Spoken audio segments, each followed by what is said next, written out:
नमस्कार, बेधड़क खबर देख रहे हैं आप। मैं हूं आपके साथ शशांक। लोकसभा चुनाव की तारीखों के ऐलान के साथ सारे राजनीतिक दल कौन कहां से लड़ेगा, इन प्रत्याशियों की जुगत में हैं। और इसी क्रम में पूर्वांचल की एक सीट सबसे ज़्यादा चर्चाओं में है और उस सीट का नाम है कुशीनगर लोकसभा सीट, जहां से भारतीय जनता पार्टी ने अपने पुराने प्रत्याशी, पुराने सिटिंग एमपी विजय दुबे पर दांव लगाया है। और अभी तक समाजवादी पार्टी ने, चूंकि एनडीए गठबंधन में, माफ़ कीजिएगा, इंडिया गठबंधन में यह सीट समाजवादी पार्टी के पास है, तो समाजवादी पार्टी ने इस सीट से अभी तक किसी को प्रत्याशी नहीं बनाया है। और चर्चाओं में, सुगबुगाहटों में, राजनीतिक गलियारों में एक नाम तेज़ी से चल रहा है। वो नाम है सपा के पूर्व वरिष्ठ नेता और पूर्व एमएलसी रहे स्वामी प्रसाद मौर्य का, जिन्होंने सपा छोड़ दी, अपने एमएलसी पद से इस्तीफा दे दिया। और चर्चा है कि वो अपनी पार्टी के सहयोग से और इंडिया गठबंधन के सहयोग से कुशीनगर से लोकसभा में दावेदारी पेश कर सकते हैं। चूँकि जब वो समाजवादी पार्टी में थे, उससे पहले वो भाजपा में थे, और जब भाजपा छोड़ के वो सपा में आए थे तो तमाम आरोप लगा रहे थे, तमाम धार्मिक मुद्दों पर उनके विवादित बयान आए थे, चाहे वो रामचरितमानस रहा हो, चाहे राम मंदिर रहा हो, चाहे राम रहा हो, ऐसे तमाम मुद्दों पर उनके विवादित बयान आए थे। कुशीनगर बुद्ध की धरती कही जाती है, वो बुद्ध की बात करते हैं और इस मुद्दे पर हम बातचीत करेंगे। हमारे साथ इस वक्त पट्टी व्यापारी पार्टी के राष्ट्रीय अध्यक्ष सुधीर कुमार झा जी हैं और जानेंगे कि स्वामी प्रसाद मौर्य अगर इंडिया अलायंस के तरफ से कुशीनगर में चुनाव लड़ते हैं तो इसका क्या प्रभाव पड़ेगा, भाजपा को कितना फ़ायदा मिलेगा या कितना नुकसान होगा, और इंडिया गठबंधन को कितना नुकसान होगा। स्वागत है सुधीर जी आपका। जी बहुत बहुत धन्यवाद, और आपके चैनल के सभी दर्शकों को मेरा सादर नमस्कार।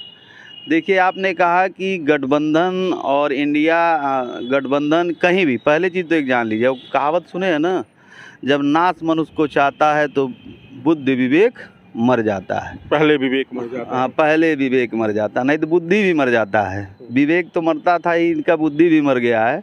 और वर्तमान स्थिति में स्वामी प्रसाद मौर्य का मानसिक संतुलन खराब हो चुका है और उनको न इंडिया गठबंधन, न इंडिया और ना कोई पूछने वाला है। वो पाए पाए अब करते रहें। अब उनको ये समझ में आएगा कि हमारी हैसियत क्या है। देखिए, समाजवादी पार्टी ने उनको ज़मीन से उठा करके आसमान पे बैठाई थी। अखिलेश यादव को सद्बुद्धि आया, उन्होंने फिर इनको ले आके सड़क पे छोड़ दिया। आज की परिस्थिति में अगर वह कुशीनगर से चुनाव लड़ते हैं तो वोट नहीं मिलेगा, जमानत जब्त होगा। इस बार पिछली बार तो विधानसभा वो हारी थी, वहाँ से आप समझिए जमानत जब्त होगा, बस ये समझ लीजिए उनकी स्थिति यही होगी वहाँ। अगर सपा अपने सिंबल पर टिकट चुनाव लड़ाती है तो समाजवादी पार्टी खुद उनको पैदल ले आती। अखिलेश यादव को सद्बुद्धि आ गई है। जब सद्बुद्धि आ गई, चर्चा है, राजनीतिक गलियारों में चर्चा है कि इसीलिए समाजवादी पार्टी ने वहाँ से अपना प्रत्याशी नहीं घोषित किया। ऐसा कुछ नहीं है। समाजवादी पार्टी ने अभी बहुत जगहों से प्रत्याशी घोषित नहीं किया है। यह नहीं है कि स्वामी प्रसाद मौर्य के लिए रिजर्व रखा है। और रही बात अखिलेश यादव जी ऐसा अगर गलती करते हैं तो फिर वही है, उनको भी यही लागू होता है कि जब नाश मनुष्य को चाहता है तो पहले विवेक मर जाता है। ऐसे व्यक्ति को लेंगे तो अभी एक बार तो हुआ ही है, फिर दोबारा उनकी स्थिति वही खराब हो जाएगी। तो पार्टी में नहीं ले रहे हैं, वो तो अपनी पार्टी, वो गठबंधन का हिस्सा रहेंगे, अपनी पार्टी के प्रत्याशी होंगे, समाजवादी पार्टी के सिंबल पर चुनाव लड़ेंगे। अब तो ये कहने वाली बात है, जैसे दारू पीने वाले लोग कहते हैं कि आजकल दारू नहीं पी रहे हैं, आजकल हम बियर पी रहे हैं। तो वही बात आप कर रहे हैं, हम पार्टी में ले रहे हैं, हम पार्टी से गठबंधन कर रहे हैं, तो आखिर आप उसको विचारधारा को जोड़ी रहे हैं, उस व्यक्ति को जोड़ी रहे हैं, चाहे वो पार्टी से जोड़िए, चाहे अपने पार्टी में सदस्य बनाइए। तो उसी तरीके की बात है। ये पिछड़ों की बात करते हैं स्वामी प्रसाद मौर्य, दलितों की बात करते हैं। पीडीए जो समाजवादी पार्टी जिसके नाम पे राजनीति आजकल कर रही है, पिछड़ा दलित अल्पसंख्यक, उसकी बड़ी मुहिम समाजवादी पार्टी में स्वामी प्रसाद मौर्य ने चलाया। तो स्वामी प्रसाद मौर्य अगर आएंगे तो कुशीनगर में जो पिछड़ा है, जो दलित है, जो अल्पसंख्यक है, वो तो स्वामी प्रसाद मौर्य के साथ जुड़ जाए। पहले तो आप ये जान लीजिए, आपने कहा पिछड़ों की बात करते हैं। आज कब पिछड़ों की बात की है? हम तो आज वो तो पिछड़े समाज से खुद आते हैं। फिर पहले तो हमने आपसे इससे पहले आपके चैनल पे कह चुके हैं कि पहले वो डीएनए टेस्ट करावे पिछड़ा है कि क्या है। कभी आज तक एक पिछड़ों की उत्थान की बात की हो, एक पिछड़ों के लिए लड़े हों? खाली वो अपने बेटी के लिए लड़ते हैं और अपने लिए लड़ते हैं। देखिए, चाहे वो संजय निषाद जी हों, चाहे वो ओम प्रकाश राजभर हों, चाहे स्वामी प्रसाद मौर्य हों, ये किसी की बात नहीं करते हैं। ये दूसरे के नाम पे, पिछड़ों के नाम पे, अपने समाज के नाम पे सिर्फ उनको बेचने का काम करते हैं और कोई काम नहीं करते हैं लोग। आज तक हमको ये बताइए कि इन लोगों ने अपने छोड़ करके अपने समाज के किसी भी व्यक्ति को कहीं भी उठाने का काम किया हो, चुनाव लड़ाने का काम किया हो, कहीं सदन में भेजने का काम किया हो? कभी कुछ नहीं किया। आज तक हमको बता दीजिए, लगातार कई बार मंत्री रहे, हमको बता दीजिए एक मौर्या का अगर उन्होंने भला किया हो, एक मौर्या बता दे, वो गिना दें आकर के, डिबेट कर ले हमारे सामने। आज तक इन लोगों ने नहीं किया। यही देख लीजिए, संजय निषाद जी को देख लीजिए, कितने टिकट इनके हिस्से में आई थी, क्या टिकट दिए थे निषाद को? क्यों? उनका लड़का लड़ा, चोरी लड़का निषाद है और कोई निषाद नहीं है, कोई गरीब निषाद नहीं है। आप बताइए, कोई गरीब निषाद नहीं है। ओम प्रकाश राजभर जी को क्या टिकट मिला है? उन्होंने टिकट दिया, उन्होंने अपने समाज को दिया। हमको बताइए किस समाज को दिया भैया, किस गरीब तबके को दिया? जिस राजभर को दिया बेच दिया, लेकिन आप ये कह सकते हैं कि कम से कम एक राजभर को दिया, बेचा भी तो राजभर को दिया है, कह सकते हैं। दिया किसको? सब गैर जातियों को उन्होंने देने का काम किया। यह लोग सिर्फ अपनी जात को, अपने परिवार को मानते हैं और किसी को नहीं मानते। इन लोगों के परिवारों में देख लीजिए, किसी को उठा के देख लीजिए। स्वामी प्रसाद मौर्य आज तक किस मौर्य को टिकट दिलाए? अपने बेटी को टिकट दिलाए, अपने टिकट लिए, अपने एमएलसी बनते, अपने सांसद बनते, अपने, यही स्थिति है। आज बेटी की टिकट कट गया है तो पैदल घूम रहे हैं। आज जब तक बेटी का टिकट था, अपने मंत्री थे, अभी पोय पोय पोय पोय बजा के घूम रहे थे, मंत्री थे भाजपा में, तो उनको रामचरितमानस नहीं याद था। तब उनको राम को मानते थे, राम को पूजते थे। देखिए, बुद्ध को मानने वाले लोग किसी भी चीज़ को, मतलब कहीं भी किसी धर्म को जो है, पहले तो ये जान लीजिए, किसी भी धर्म को मानने वाले लोग किसी धर्म का विरोध नहीं करते हैं। चाहे वो हिंदू धर्म हो, चाहे इस्लाम धर्म हो, चाहे सिख धर्म हो, चाहे ईसाई धर्म हो, कोई भी धर्म, हर धर्म सिखाता है पहला चीज़ कि हर धर्म का सम्मान करना ही हमारा नैतिक कर्तव्य है। लेकिन अगर हम किसी धर्म का अपमान करते हैं, किसी धर्म पर टिप्पणी करते हैं, तो निश्चित रूप से हम किसी धर्म के नहीं हैं। और बुद्ध तो एक ऐसे है कि जिनको वर्ल्ड मानती है, बुद्ध को तो पूरा वर्ल्ड मानती है। राम एक ऐसे व्यक्ति को जिनको पूरा राम देश मानता है, पूरा वर्ल्ड मानता है।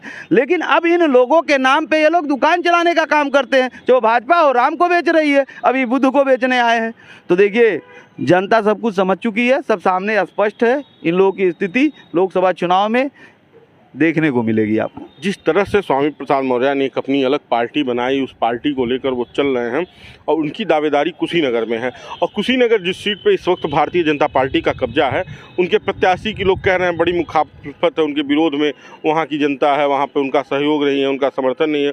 तो वहाँ से अगर स्वामी प्रसाद मौर्य को समाजवादी पार्टी और कांग्रेस अपने पाले से एक सीट दे रही है, तो वो सीट तो जीतना आसान हो जाएगा स्वामी प्रसाद मौर्य के लिए। आप हमको ये बताइए, समाजवादी पार्टी ने उनको एक ऐसी सीट दी थी जहां से सपा का एकदम क्लियर सीट माना जाता था।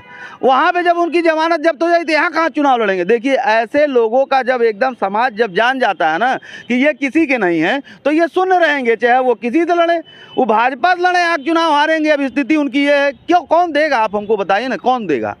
भाजपा तो खैर उनको टिकट ही नहीं देगी, क्योंकि जितना उन्होंने रामचरितमानस पे बोला, जितना उन्होंने राम का विरोध किया, अगर उन्हें भाजपा टिकट देती है तो वो भाजपा के लिए सवाल है। ये आप मत कहिए, भाजपा के लिए सवाल, राम पे सवाल किए थे संजय निषाद जी। आज क्या उनको टिकट नहीं दी? गठबंधन में नहीं है।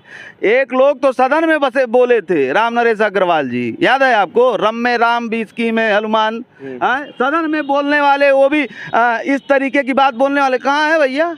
ये राम को मानने वाले लोग और राम के नाम पे पार्टी चलाने वाले लोग, राम के नाम पे वोट मांगने वाले लोग, ये राम को गाली देने वाले लोगों को तो खुद अपने साथ रखे हैं। तो ये आप कह रहे हैं कि भाजपा ले नहीं सकती? अरे कुछ भी कर सकती है भाजपा। वो क्या कहावत है नहीं, पहले जो कहते थे कि वो कोई भी चीज़ अशुद्ध हो तो उस पर तुलसी डाल दीजिए तो शुद्ध हो जाता है। तो तुलसी दल ले घूम रही है कांग्रेस, कही रही है मोदी वॉशिंग पाउडर निर्मा। आज यही न हो गया? कितना भी दाग हो, कितना भी भ्रष्टाचार हो, भाजपा पट्टा पहन लीजिए, सब सही है। तो ना आपके दरवाजे पे ईडी जाएगी, ना ईडी जाएगी, ना सीबीआई जाएगी, ना कुछ जाएगी। और उसके बाद अगर मान लीजिए फिर भी अगर जा रही है तो बांड दे दीजिए। हाँ, और ट्रोलर बांड। हाँ, एकदम तुरंत। तो वो तो एकदम जग जाहिर हो गया कि कौन कितना दिया है। तो खैर उस पर तो अब कोई देखिए, जाहिर अभी तो ये कुछ नहीं है। जिस दिन नोटबंदी का घोटाला सामने आएगा, ये तो कुछ नहीं है, तो थोड़ी सी घोटाला। आप हमको ये बताइए, हमारे यशस्वी प्रधानमंत्री जी कहते थे नोटबंदी करके हम काला धन ले आए, और यहाँ आम जनता ने उनके साथ, ये हिंदुस्तान की सम्मानित जनता को मैं सह दिल से धन्यवाद देता हूँ कि जब भी ऐसी कोई नेता ने, चाहे वो झूठ चाहे सही, जब भी देश की बात किया है तो जनता ने उसके साथ खुल करके साथ देने का काम किया है। जनता उस समय, आम गरीब जनता लाइन में लग करके जो है रुपया लिया और तमाम तरीके से, हर तरीके से सहयोग किया, जिसमें कई लोग मर गए, लेकिन उनकी स्थिति फिर भी कहा कि काला धन हमारे देश के लिए आना चाहिए, हमारा देश विकास पे जाए। हुआ क्या? यहाँ तो काला धन लाया नहीं गया है, काला धन को वाइट कर दिया गया। जब 98% रिकवरी हो गई तो हुआ क्या खेला, बताइए? अभी तक तो किसी का नज़र उस पर नहीं है। जिस दिन नोटबंदी का खुलासा होगा कि नोटबंदी में काला धन वाइट कैसे हुआ, उस दिन आप देखिएगा। ये सब तो कुछ नहीं है। अभी घोटालों की जिस दिन इतिहास लिखी जाएगी तो काले पन्ने में भाजपा का नाम लिखा जाएगा। आप इस बात को आज कहीं नोट लिख लीजिएगा, ये नोट कर लीजिएगा। काले पन्ने में, काले कलम से इतिहास में लिखा जाएगा कि भाजपा ने एक ऐतिहासिक घोटाला किया, चाहे वो किसी मामले में होगा, एक सब काले पन्ने में लिखा जाएगा। स्वामी प्रसाद मौर्य पे वापस आते हैं। भ्रष्टाचार की बात अपनी जगह, रामचरितमानस पे उठाए गए सवालों की बात अपनी जगह, लेकिन अगर समाजवादी पार्टी ने ये खेला कर दिया तो ये कुशीनगर की सीट भाजपा के लिए कितनी कठिन होने वाली है? पहले तो जान लीजिए, खेला कर दिया तो खुद खेला हो जाएगा। अगर समाजवादी पार्टी ने अगर कुशीनगर में स्वामी प्रसाद मौर्य को टिकट दिया तो वो सीट तो हारेगी हारेगी, अगल बगल और 2-4 सीट ले डूबेगी। सवाल आपसे अंतिम कि चूंकि आप भी एक राजनीतिक दल चला रहे हैं, एक संगठन है पटरी व्यापारी पार्टी, तो लोकसभा चुनाव में पटरी व्यापारी पार्टी की कहां से दावेदारी है? क्योंकि ये एकदम राजनीतिक सुगबुगाहट है, राजनीतिक चर्चा है कि इस बार पटरी व्यापारी पार्टी लोकसभा चुनाव में अपनी उम्मीदवारी कर सकती है। नहीं, एकदम हम लोग बैठक कर रहे हैं, निरंतर इस पे चर्चा हो रहा है। सभी हम लोग कमेटी के लोग, कार्यकर्ताओं में बैठक हो रही है, बात हो रही है। जल्दी आप लोगों के बीच में बताया जाएगा कि कहाँ हम चुनाव लड़ेंगे और कैसे कैसे। देखिए, बहुत अत्याचार हो गया। वो कहावत सुने ना, वोट हमारा राज तुम्हारा, ये बहुत दिन हम लोगों ने देख लिया। पटरी व्यवसायियों का आबादी प्रदेश नहीं छोड़ दीजिए, पूरे देश में है, करोड़ों में आबादी है, लेकिन पटरी व्यवसायियों के हित की लड़ाई की जब बात आती, देखिए किसानों की बात आती है, नौजवानों की बात, छात्रों की बात, मजदूरों की बात, गरीबों की बात, सिर्फ नेता ये मंचों से करते हैं, इनके लिए काम नहीं करते हैं।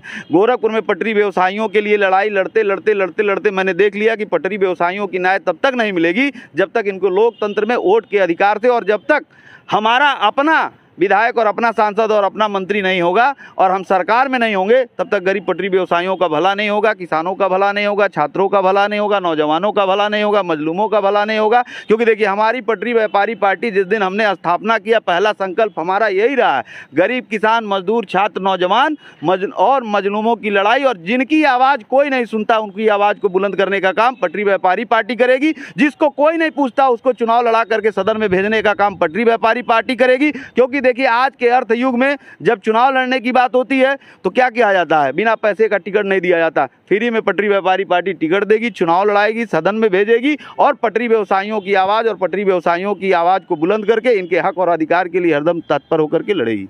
चलिए, हमें समय देने के लिए बहुत बहुत धन्यवाद। तो ये थे हमारे साथ पटरी व्यापारी पार्टी के राष्ट्रीय अध्यक्ष सुधीर झा, जिन्होंने कहा कि अगर स्वामी प्रसाद मौर्य इंडिया गठबंधन से चुनाव लड़ते हैं तो ये इंडिया गठबंधन के लिए भी नुकसानदायक होगा। बाकी का पटरी व्यापारी पार्टी भी इस बार दावेदारी करेगी। अब देखना ये होगा कि कौन किस तरह का खेल कर पाता है। बाकी का आप बेधड़क खबर देखते रहिए। इस वीडियो पर आपकी क्या राय है हमें कमेंट बॉक्स में दीजिए, वीडियो को शेयर कीजिए। धन्यवाद।